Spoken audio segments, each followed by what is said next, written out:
Good morning friends. यात्रा म्हटलं की जरा जास्तच घाई गडबड असते व गावची यात्रा म्हटलं की उत्साहही असतो व गडबडीचा प्रवाही खूप जास्त असतो. चला आज बनवूया खिचडी. आज होता माझा उपवास, त्यामुळे पटपट असं घरात घरात बनवलं जेवण व त्यानंतर मी माझ्यासाठी खिचडी बनवायला घेतली. आज म्हटलं साबुदाण्याचं वेगळं काही बनवावं, पण टाईमच नव्हता, त्यामुळे म्हटलं नेक्स्ट ब्लॉगमध्ये नक्की बनवू. खिचडी बनवली व घरातली साफसफाई करायला घेतली. सगळ्यात आधी झाडू मारून घेतला व फरशी पुसायला सुरुवात केली. का तर आमचा शौर्य झोपलेला, तो जर उठला तर फरशीवर छान असे डाग पाडून देणारच, त्यामुळे अगोदर फरशी पुसली.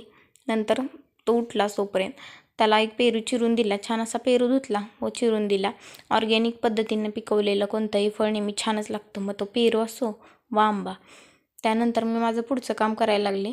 आमच्या घराच्या बाहेर आम्ही चुलीवर जेवण करतो व तिथं समोर असं थोडीशी जागा आहे. त्या जागेत पांढरी माती आहे व माती कशी असते, उडती पांढरी जास्त, त्यामुळे म्हटलं समप्रमाणात पाण्यात शेण व माती मिसळून काला टाकावं, म्हणून काला टाकण्यासाठी तयारी करायला लागली. कसं असतं, शेवटी जुनं ते सोनं असतं, हे गावाकडच्या लोकांना बऱ्यापैकी कळाले, पण शहराकडच्या लोकांना कधी कळेल देवच जाणे.